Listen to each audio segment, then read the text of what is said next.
No, he went back. Okay, get back in there. Yes. He went and got a hot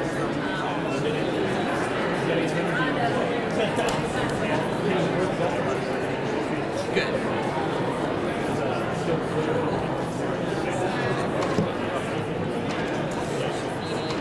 Is there a chance that I can just briefly have a conversation with him before we go? Because I still haven't talked with him about the life. I just want to see if I can help out. Whatever it is. I'll let you guys talk.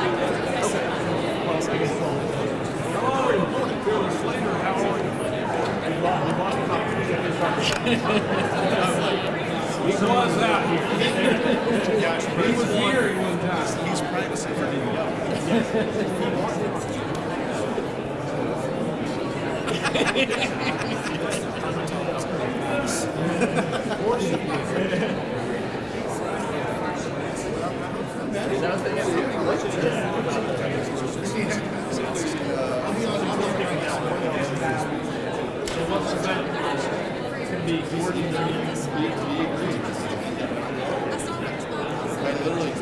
Yeah, it's me, but yeah.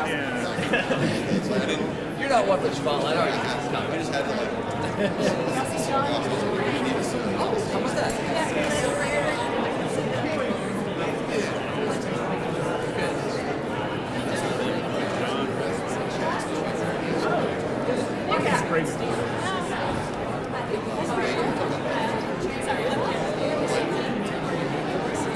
Do you know where?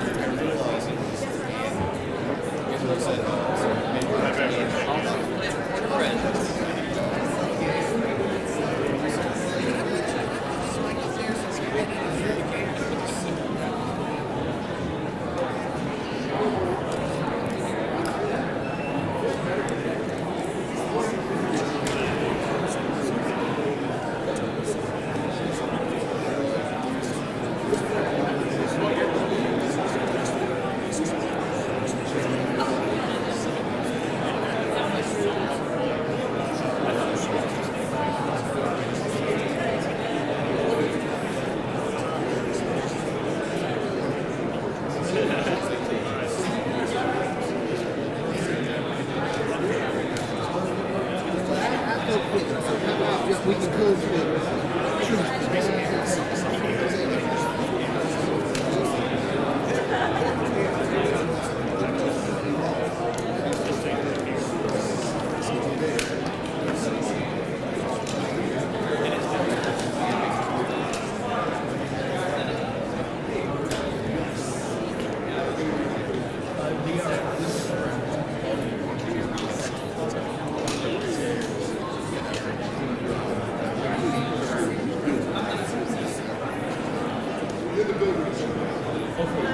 Actually, he's calling me right now. I'll bring him down.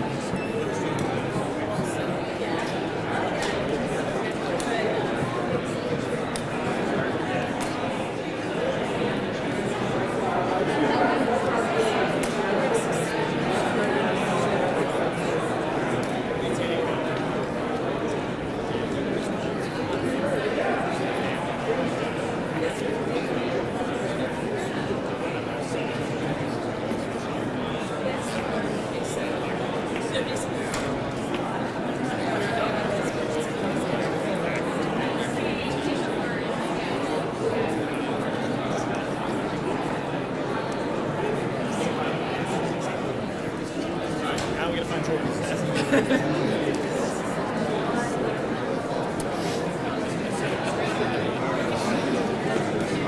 I don't ever put mine up there. This one picks up good enough that I can just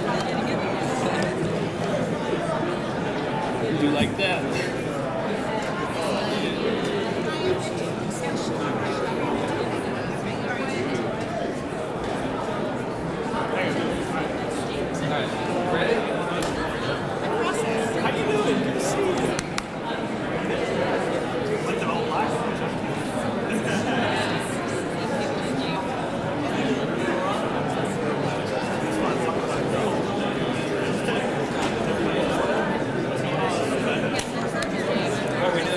Roll call. Roll call. Good job. Red side, red side. Does it have your home phone number on it? The red side. Red side only. I'll go. I had that tie and decided to go with this shirt. So you should have worn it. Yeah.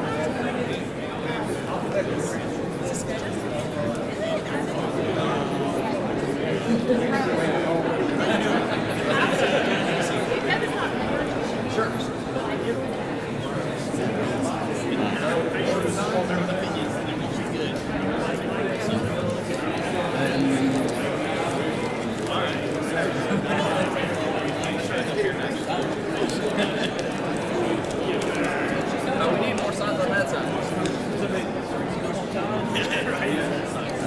Red side.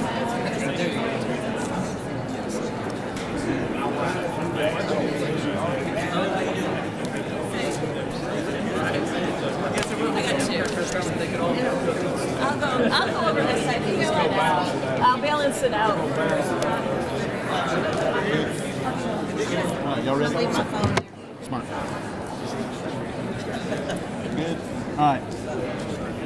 Y'all ready? Cameras. Good. Good. Joe. Joe, I think you're the dean now. You good? I'm good. All right. We'll get this started. Hey, thank y'all for joining us. We're here to talk today. Well, first of all, I'm Representative Jordan Pace. I'm chairman of the Freedom Caucus here in South Carolina, down in Berkeley County. We're here today to talk about closed primaries.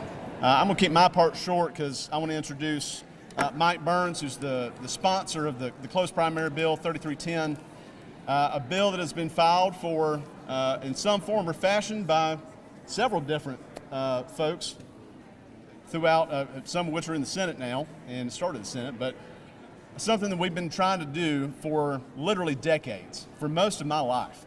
And this is, I think, our best shot we've ever had at getting it done. So I want to introduce Mike Burns from Travelers Rest to come up and tell you about his bill. All right, thank you. Good morning. We'll talk loud so everybody can hear.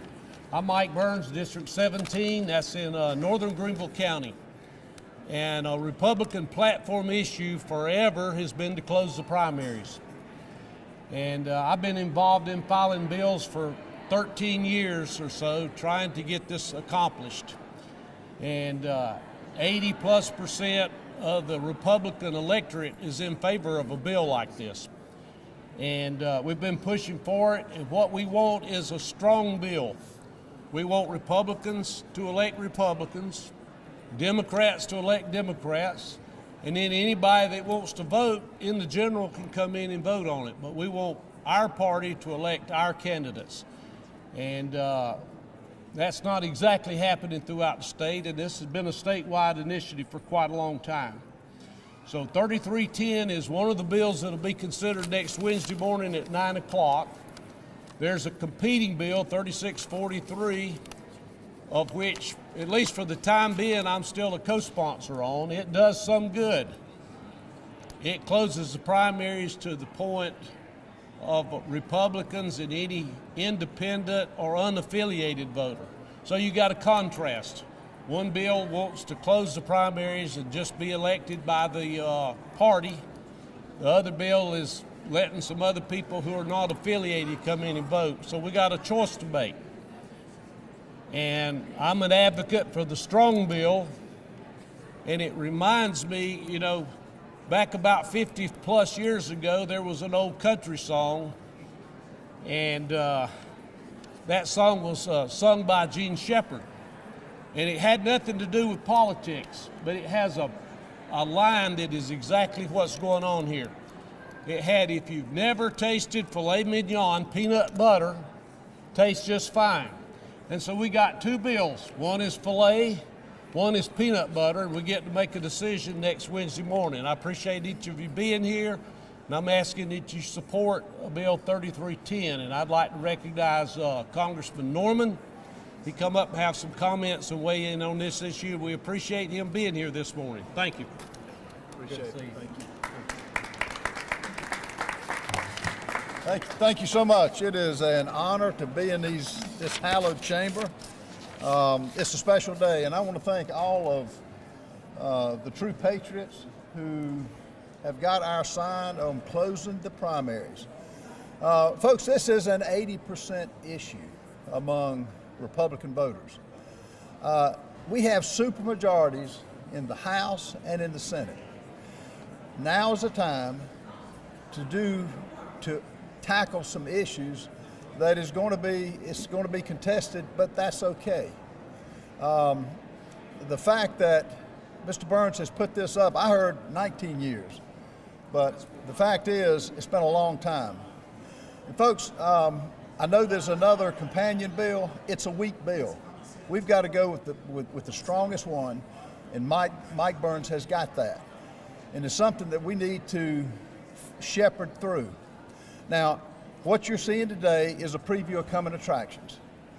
We've got other things, term limits, reform the judiciary that we need to tackle. And we're going to be right here advocating for a host of things.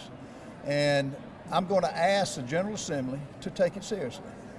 And if they don't, we're going to take it to we the people, who will let their voices be heard loud and clear.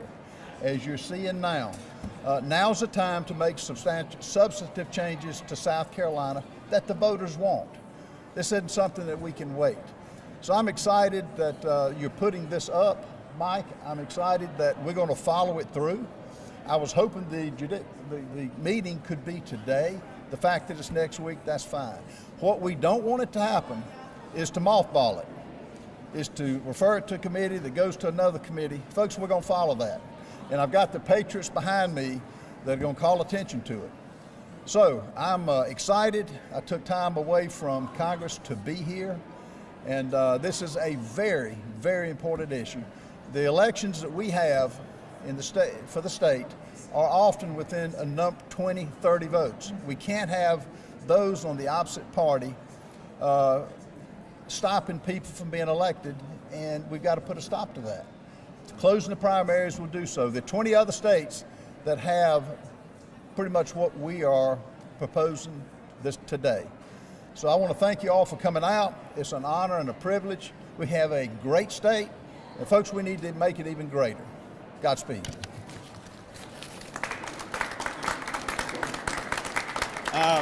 We got a couple minutes for a couple questions before we're still in roll call over there, so happy to take a couple questions. Nick? Lap, you got to go lap. Yep.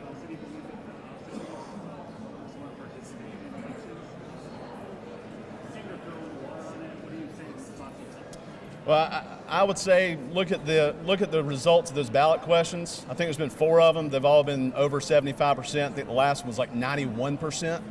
So that tells me this is probably the most agreed upon subject of those who vote in primaries for the last 20 years.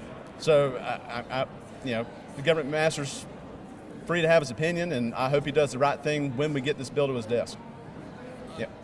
Representative Pace, do you have hard numbers of how many Democratic voters, independent voters are crossing over into Republican primaries and vice versa? Do I have hard numbers on that? Well, here's what I tell you. Diane Mitchell, where's Diane? There she is. Are one of the newest members of the House. There was a Democrat activist in Greenville who got on social media and explicitly said during that primary, it encouraged Democrats in Greenville to go vote for what they consider to be the weakest Republican en masse, specifically to disrupt that election. So I don't know what the numbers are, but we know it's happening. And we know it's happening because they told us it's happening as recently as a few weeks ago. Do you think districts, House districts, state House districts, and Senate districts are fairly drawn where they're truly competitive, where it would make sense to, would make more sense to close the primaries? But when you have districts that are so gerrymandered that the real election is actually the primary, do you think the way the districts are drawn are correct? Now, look, the way the districts are drawn now, I think on the state house level, are pretty decent. But I think Congressman Norman and I agree that on the congressional level, I'll let him speak on that. We got to fix the 6th congressional district and make it more fair and competitive. But I'll let him answer that.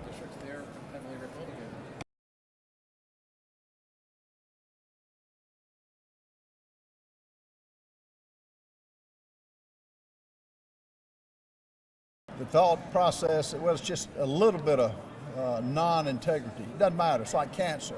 Is a little bit of cancer good? No. On closing the primaries, now there's such a diversion between the Republican Party and the Democrat Party. The Democrat Party today is a Marxist socialist party. And it's a stark difference.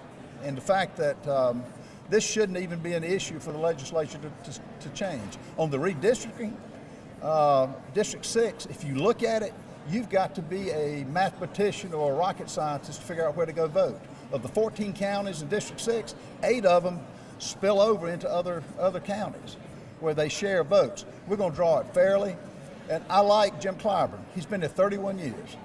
And he should have his constituent base up where they support him. And as I will tell him, it's a perfect time for him to tell the people what he wants to know. But it's got the district has got to be drawn fairly. And the jigsaw puzzle it is going to end. That's the other thing we're going to have another press conference on. The District 6, the people need a fair district that's drawn fairly. Let them decide. If they took a vote on the District 6, it'd be unanimous. It'd be close to unanimous. Redraw it, and let's let the chips fall where they may. Congresswoman, while you're up there, do you have any timing on when you plan to announce the Lieutenant Governor running mate? Do I have plans to announce for Lieutenant Governor? Do not. I will tell you, I've had a lot of people that want to come on board with us. I will tell you, my Lieutenant Governor will be a working Lieutenant Governor. It's not going to be kissing babies, blowing bubbles to the crowd. It's going to be a working position. And guess what they're going to head up? Roads and bridges. I will pick an expert who will work and make this happen. This isn't a ceremonial position. And there's been some good lieutenant governors, but it's going to be a working position. And if you draw a salary from the taxpayers, you're going to go to work. And I'm ready to put that in place.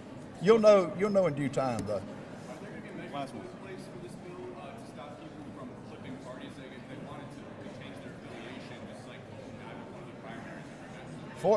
For what the question is will be some language so that if there's a timing element, Mike, I think it's 45 days, 30 days that you have to register whichever way you want to, Republican or Democrat. This bill would make it 60 days.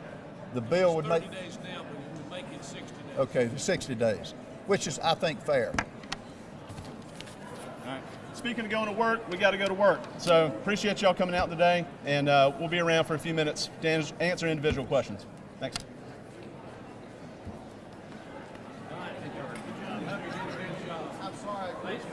Corey. Hey, man. Hey, how are you doing? You know what this is right here? What is that? Okay. We have